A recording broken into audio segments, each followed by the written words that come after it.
So, how many of you know the song Margaritaville from Jimmy Buffett? Well, good for you guys. That was the only Jimmy Buffett song that I knew, and that's why I volunteered to be the designated driver for a group of friends that wanted to go.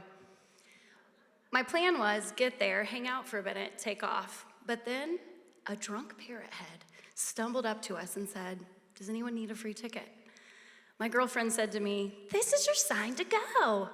So I forfeited my role as DD and headed to the beer tent to catch up with my pregame friends. I'm walking back, looking for my friends in the lawn, and I can't find them.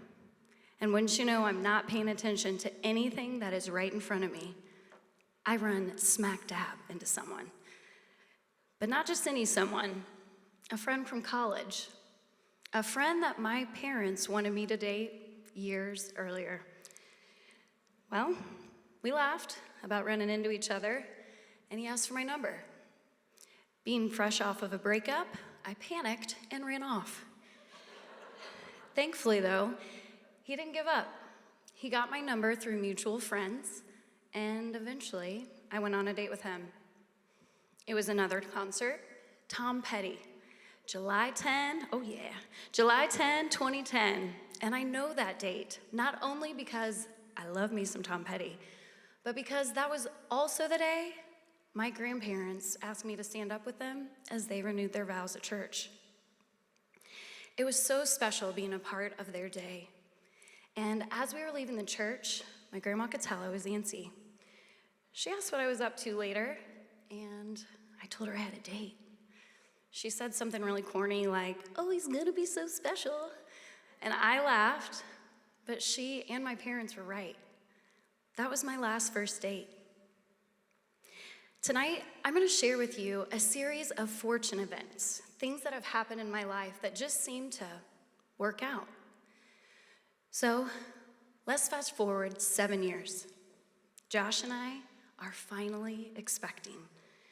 We're living in a duplex and trying to buy our first home. That's the wrong word, failing to buy our first home. So we are checking out all the houses, doing all the things you're supposed to do, but it kept falling through over and over again. I'm devastated. My husband is frustrated. And so the weekend of our anniversary, our plan was just no more house stuff. We're just gonna spend time together. But you know, our realtor, he had different plans. He texted and he said, "I found a house. I think you should come see." I had never heard of this neighborhood, and I did not want to spend my anniversary with our realtor, but something told us we needed to go.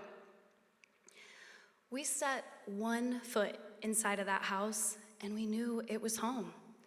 So we scrambled to put an offer in, and then we learned we weren't their first offer. And then we learned we weren't their highest offer.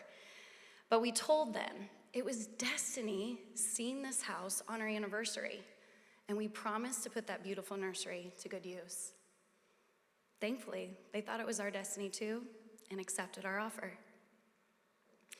And then another unexpected thing, not going according to plan, Josh gets an email from a guy we'd contacted 6 years prior about purchasing his lot if he ever decided to sell so we could build our dream home. Imagine our shock. We're still unpacking boxes.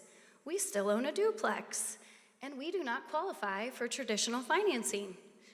So I decided to pray about it. Guess what, guys? The seller decided to finance us. Pretty crazy how this all can work out.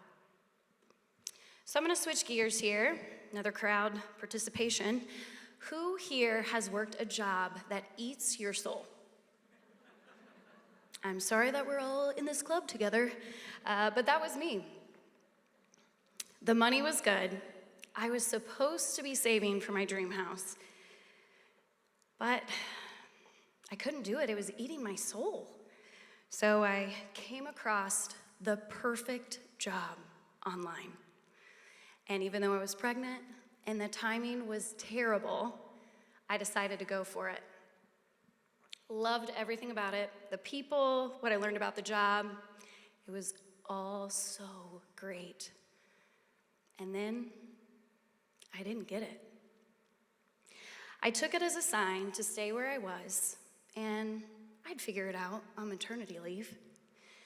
So now it's 2 days before I am to return back to work, and I am crushed under the weight of returning to that dreaded job. I went to bed that night crying. God, what am I supposed to do? I can't go back. The very next morning, I get a call from the CEO of that perfect job that I didn't get months prior. He said he'd made a mistake, and he'd hoped I'd take the job. I called him back, negotiated a higher salary, and then I took the job.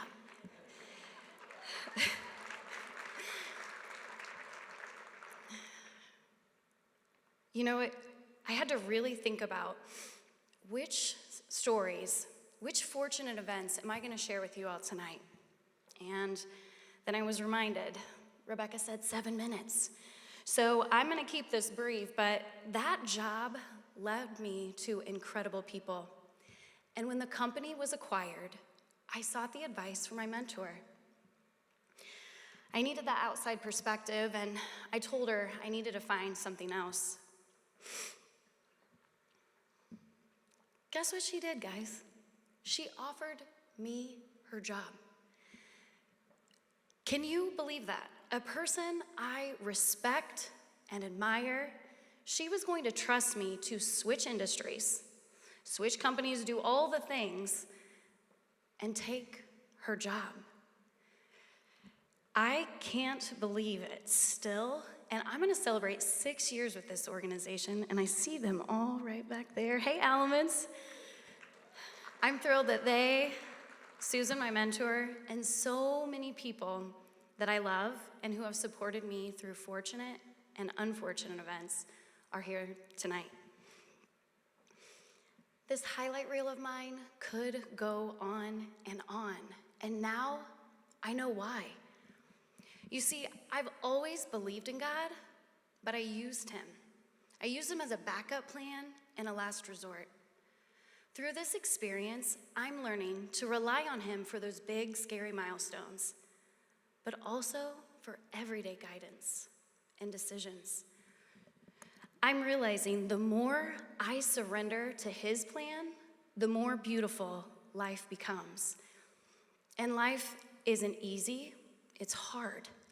But I know with full confidence, God causes all these things, the fortunate and the unfortunate, to work together as a plan for good, even when I don't see it that way at first. So, the next time God, when he's dressed as a drunk parrot head, offers you a ticket, say yes, and watch how God unfolds a series of fortunate events that will change the path of your life. Thank you.